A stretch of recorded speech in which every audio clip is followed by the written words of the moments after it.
Hingga kini Minggu 2 Februari 2025, polemik kasus pagar laut di Tangerang, Banten masih menjadi perbincangan.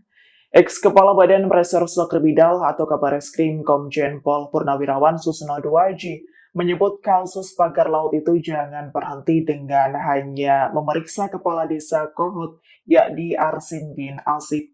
Menurutnya harus diusut tuntas agar pelaku tak kabur ke luar negeri. Menurut Susno Duaji, diperiksanya Kades Kohot ini bisa membuka persoalan polemik pagar laut ini secara tenang, sehingga nanti pelaku akan segera terungkap. Lanjut, Susno berharap tindakan pemerintah mengungkap kasus penerbitan pagar laut non-prosedural di perairan Tangerang ini bukan hanya untuk menyenangkan masyarakat saja. Sebagai informasi, polemik pagar Download Tribun X sekarang, menghadirkan lokal menjadi Indonesia.